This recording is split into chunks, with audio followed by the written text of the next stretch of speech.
মৃত কুসুমকে এবার জীবিত অবস্থায় হসপিটালে পাওয়া গেল। হ্যাঁ বন্ধুরা, ভিডিওতে লাইক দিয়ে দেখতে থাকুন। যে মুহূর্তে কিনা কুসুমকে হারানোর সেই শোক সইতে না পেরে এক পর্যায়ে বাড়ির শুদ্ধ সমস্ত লোকেরা যখন কিনা কান্নায় ভেঙে পড়ে, ঠিক তার পর মুহূর্তে হঠাৎ করে যখন কিনা থানা থেকে ফোন আসে আয়ুষ্মান গাঙ্গুলির ফোনে, এবং আয়ুষ্মান গাঙ্গুলিকে যখন কিনা থানা থেকে বলা হয় যে আপনি যত শীঘ্রই সম্ভব সেই রেজর্টের কাছাকাছি যে একটা হসপিটাল আছে, সিটি হসপিটাল, সেখানে আসার ব্যবস্থা করুন। ঠিক সেই মুহূর্তে বাড়ির শুদ্ধ সমস্ত লোকেদেরকে সঙ্গে করে নিয়ে আয়ুষ যখন কিনা সেই হসপিটালে ছুটে যায়, এবং সেখানে ছুটে যাওয়া মাত্রই যখন কিনা ইন্সপেক্টর বলতে থাকে যে তাহলে আপনি কুসুম সরকারের বাড়ির লোক, তাই তো, তাহলে আপনাদেরকে একটা বিশেষ কথা বলার জন্য আমি রীতিমতো এখানে ডেকে পাঠিয়েছি। ঠিক সেই মুহূর্তে যখন কিনা শঙ্কর এক পর্যায়ে ভেঙে পড়ে, এবং শঙ্কর যখন কিনা বলতে থাকে যে ইন্সপেক্টর আর কি খবর দেওয়ার আছে বলুন তো, একটা সন্তান হারা বাবার কাছে তো তার সন্তানকে শেষ বিদায় দিয়ে আসাটাই তার সব থেকে বেশি বেদনাদায়ক। এর পরবর্তীতে আর কী বা থাকতে পারে আমার শোনার জন্য বলুন তো। ঠিক সেই মুহূর্তে যখন কিনা ইন্সপেক্টর বলতে থাকে যে তাহলে আসুন বরঞ্চ আপনাদেরকে কিছু দেখাই আমি। ঠিক সেই মুহূর্তে যখন কিনা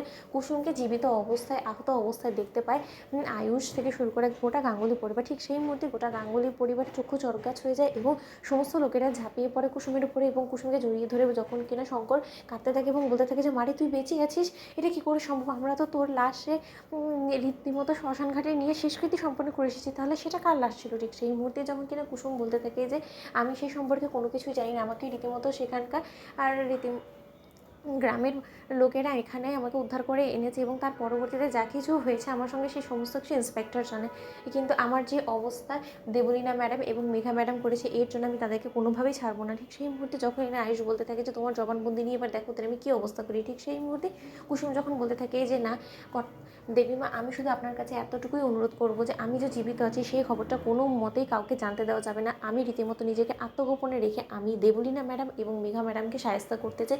হ্যাঁ, আমি তাদেরকে উচিত শিক্ষা দিতে চাই, এবং তার জন্য আমার আপনাদের গোটা পরিবারের সহযোগিতার প্রয়োজন আছে। ঠিক সেই মুহূর্তে যখন কিনা ইন্দ্রাণী গাঙ্গুলি বলতে থাকে যে তার মানে কুসুম, তুমি বেঁচে আছো এই খবরটা আমরা কারো কাছে দেবো না, তাহলে তো সকলে তোমাকে মৃত ভাবতে শুরু করে দিবে, তুমি রীতিমতো আমাদের সমস্ত লোকেদের জীবন থেকে তোমার চাহিদাটা মিটে যাবে। ঠিক সেই মুহূর্তে যখন কিনা কুসুম বলতে থাকে যে আপনারা তোমাকে মনে রাখবেন সেটাই আমার জন্য অনেক, কিন্তু আমি রীতিমতো ভূত সেজে এবার মেঘা ম্যাডাম এবং দেবলীনা ম্যাডামকে উচিত শিক্ষা দিতে চাই। তারা খুব বেশি আনন্দ লুটছে যে আমি হয়তো বা এখন আর রক্ষা কবচ হয়ে গাঙ্গুলি পরিবারকে আর রক্ষা করতে পারবো না, কিন্তু যখন যখন তারা আপনাদের উপর হামলা করার চেষ্টা করবে আমি বারবার করে তাদের সামনে বাধা হয়ে দাঁড়াবো, অদৃশ্য বাধা, যেটা কিনা তারা নিজেরাও কল্পনা করতে পারেনি, এবং বারবার করে তারা নিজেদের প্ল্যানে রীতিমতো ফেল হওয়ার কারণে এক পর্যায়ে বিরক্ত হয়ে পড়বে, এবং তখনই তাদেরকে আমরা হাতে নাতে ধরে ফেলবো, এবং তার পরবর্তীতে তাদেরকে যা শাস্তি দেওয়ার আমরা নিজ হাতে দেবো। কারণ অনেক কোর্ট কাচারি করে ফেলেছি, কিন্তু কোনোভাবেই তাদের কোনো রকম কোনো সুরাহা হয়নি, তাদের লজ্জা শরম কোনো কিছুই হয়নি। তাহলে এবার না হয় আমরা নিজেদের হাতে আইন তুলে নিয়ে দেখি কী করা যায়। তো বন্ধুরা, লাইক কমেন্ট শেয়ার করো, সাবস্ক্রাইব করতে ভুলো না।